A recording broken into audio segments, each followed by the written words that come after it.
तुल्य लोकतंत्र चैनल में आप सबका स्वागत है। मैं हूं आपका अपना दोस्त तुल्य कुमार। अभी जो नीतीश चाचा हैं अपन भतीजा के लेके पूरा राज्य भटक रहे हैं। एगो कहावत है कि माई घूमस गली गली और बेटा के नाम बजरंग बली। पूरा बिहार में अराजकता और माफियाओं का दौर आ चुका है, लेकिन देश की सत्ता बदलने की जिम्मेवारी ले रखे हैं और देश को अच्छा एक मार्गदर्शक की भूमिका अदा करने के लिए ललायित हैं। बिहार का बेड़ा गर्क करने के बाद देश की टिया पलित करने के लिए पूरी जी और जान से लगे हुए हमारे सुशासन कुमार और कुर्सी कुमार और पलटू राम से प्रचलित बिहार के मुख्यमंत्री नीतीश कुमार। क्या पता ऐसे शब्दों के उच्चारण के बाद मुझ पर मनहानि का केस ठोक दें और फिर मैं जेल के अंदर चला जाऊं। लेकिन नीतीश चाचा से कहना चाहूँगा कि जो सत्य है वो सत्य है, इसको आप विचलित और इसको गुमराह नहीं कर सकते। तो आप लोगों से मैं कहना चाहूँगा कि जब तेजस्वी यादव महागठबंधन की सरकार बना के डिप्टी सीएम नहीं बने थे तो ये कह रहे थे कि ड्रोन खरीदा जाएगा, शराब रोकने के लिए, तमाम शराबबंदी के लिए पैसे खर्च किए जाएंगे, लेकिन शिक्षा की बात नहीं होगी, रोजगार की बात नहीं होगी, आम जनता की सुरक्षा की बात नहीं होगी। तो जब महागठबंधन की सरकार बन गई तो तेजस्वी यादव को अब लगने लगा नहीं, बिहार कमज़ोर है, बिहार गरीब है, बिहार बरसों से गरीब है। साहब बिहार बरसों से गरीब है, दशकों से गरीब है, लेकिन बिहार के रहने वाले राजनेता इतना अमीर कैसे हो गए, जिसमें आपके पिताजी हैं, आप हैं और ऐसे बिहार के तमाम राजनेता हैं जो कि अपने आप को समाजसेवी और समाज का हितैषी कहते हैं। समाज के हितैषी के रूप में और समाज सेवी के नाम पे चोला ओढ़ के एक भेड़िया के रूप में आप राजनेता हैं, जिनके कारण बिहार की ये हस्र और बिहार की ये दशा है। तेजस्वी यादव कि पहले ही आप लोगों को मैं वीडियो दिखाना चाहूँगा, आप लोग पहले ये वीडियो देखिए। लेकिन प्रायोरिटी क्या है भाई? रोजगार नहीं दीजिएगा आप शराब ढूंढने के लिए हेलीकॉप्टर ड्रोन मंगाइएगा, लेकिन बच्चा को नौकरी नहीं दीजिएगा, शिक्षा नहीं सुधारिएगा, स्वास्थ्य नहीं सुधारिएगा, दवा नहीं दीजिएगा, सड़क, बिजली, पानी। बिजली बिहार में सबसे महंगा बिजली है। तो बिहार गरीब राज्य, बाढ़ और सुखाड़ से हम लोग ग्रसित रहते हैं, लैंडलॉक्ड स्टेट है, लेकिन फिर भी नीतीश कुमार जी के नेतृत्व में बिहार जो है तरक्की किया है, विकास किया है। सही कह रहे हैं तेजस्वी यादव कि शिक्षा की जरूरी है, रोजगार की जरूरत है, तो जातिवाद और धर्म के नाम पे झंडा लेकर मैदान में कूद पड़े हैं। हर राज्य क्यों भटक रहे हैं? कभी आप उड़ीसा जाते हैं, कभी झारखंड जाते हैं, कभी बंगाल जाते हैं, तो कभी मुंबई जाते हैं। हाँ साहब, ये वही मुंबई है जहाँ पे बिहारियों को मजदूर का थप्पा दे के और उस राज्य से भगाने के लिए तमाम तरह के हथकंडे अपनाए जाते हैं।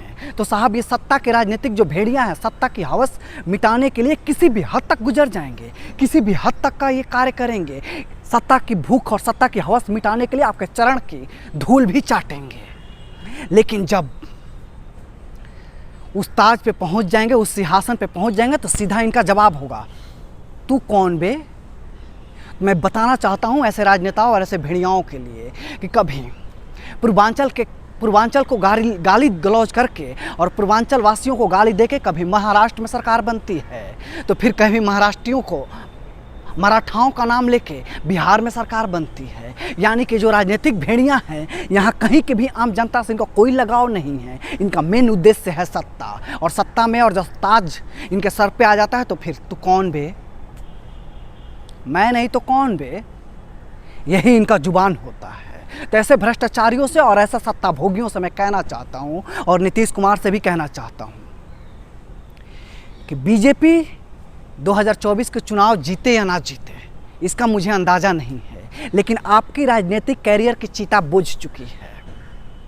अब अपने नाम पे जो पहले का आपका दौर था उससे कहीं जाता घटिया और गिरता हुआ आपका राजनीतिक कैरियर का ग्राफ है। अब आप इसको बचा नहीं पाएंगे। इसको बचाने के लिए जितना आपने कोशिश किया उससे कहीं ज़्यादा अपनी इज्जत का छीछालेदर कर लिया। अगर तेजस्वी यादव के सरकार साथ रहना ही था तो बीजेपी के साथ नहीं आना चाहिए था बीच में। इससे आपको सीधा का सीधा लगता है कि आप सत्ता भोगी हैं, सत्ता की हवस मिटाने के लिए किसी भी हद तक जाएंगे। तेजस्वी यादव को जब अब नहीं लगने लगा कि बिहार इतना गरीब है, तो बिहार का ही राज्य करके आपके पिताजी इतने बड़े बड़े घोटाला और इतना बड़ा करप्ट कैसे बन चुके हैं और कैसे कर लिया, इतनी बड़ी विरासत कैसे आप लोगों ने खड़ा कर ली। जब आपको अभी पता चल रहा है कि बिहार इतना गरीब है, इतना पिछड़ा राज्य है, तो धर्म और जाति के नाम पे क्यों बांट रहे हैं? क्यों नहीं आम जनता के लिए जो जरूरत की मुद्दा है उस पर लड़ रहे हैं? क्यों धीरेन्द्र शास्त्री के नाम पे समाज के बीच जहर घोला जा रहा है? क्यों बजरंग दल के नाम पे समाज की ज़रूरत की मुद्दों और ज़रूरत की चीज़ों का मुद्दा ना बना के धार्मिक मुद्दों के साथ खेला जा रहा है, आम जनता के भावनाओं के साथ? क्यों नहीं किया जा रहा है आम जनता के उन तमाम और इस दुख और दर्द का इलाज? जो आम जनता की 3 जरूरी चीज़ है, शिक्षा, स्वास्थ्य और रोजगार, इन 3 चीज़ों को भुला के कर दिया है धर्म, जातिवाद और मैं नहीं तो कौन बे।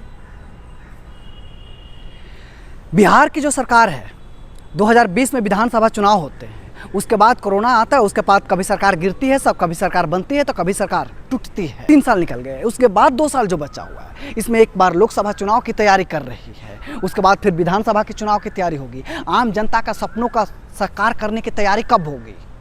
मैं नीतीश कुमार से पूछना चाहता हूँ, हाँ जी आप ही से पूछना चाहता हूँ, और जो हम ही उम्र के नेता हैं तेजस्वी यादव, उनसे भी पूछना चाहता हूँ, क्या यादव वंश में, कुशवाहा वंश में और राजपूत वंश में, ब्राह्मण भूमिहार वंश में, ब्राह्मण वंश में क्या बेरोजगार नहीं है?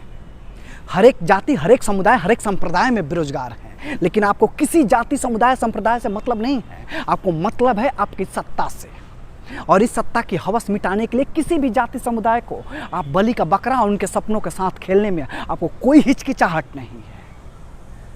और जब लपेटे जाते हैं, जब जनता आपको ठोकती है, जब कानून का हाथ आप गिरबान तक पहुंचता है, तो फिर हम जनता जनार्दन के पास आ जाते हैं, क्योंकि जनता मूर्ख बैठी ही है। जब एक बार कहेंगे कि हम आप ही के बिरादरी के हैं, तो हम लाठी डंडा तलवार लेके लड़ने के लिए तैयार हैं।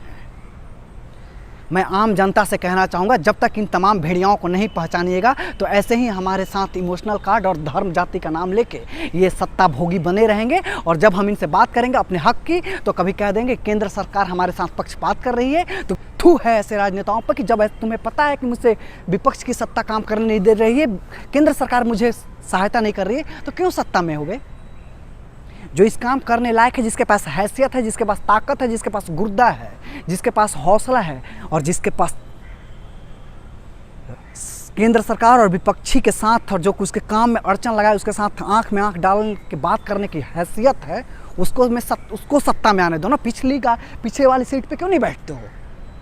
तो नहीं बैठना है आपको, तो ये गिनवाना है कि हमार माई भी मुख्यमंत्री थी, हमार बाबू भी मुख्यमंत्री था, हम भी डिप्टी सीएम हैं, हमार बेटी भी मुख्यमंत्री होगी, हमार फूआ भी होगी, हमार चाचा भी होगा।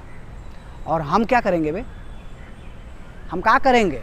हम तो झंडा ढोएंगे, जिंदाबाद जिंदाबाद करेंगे। होता था।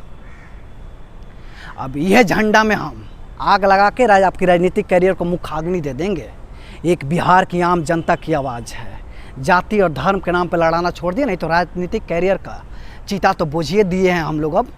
अब उसमें आग लगाने की देर है। आशा करते हैं कि जिस मकसद से और जिस लोग लुभावन वादे करके सत्ता में आते हैं, उसी को आप लोग पूरा कीजिएगा आने वाले दिनों में। नहीं तो फिर राजनीतिक कैरियर इसी शमशान में कहीं ढूंढिएगा। खुदा हाफिज़।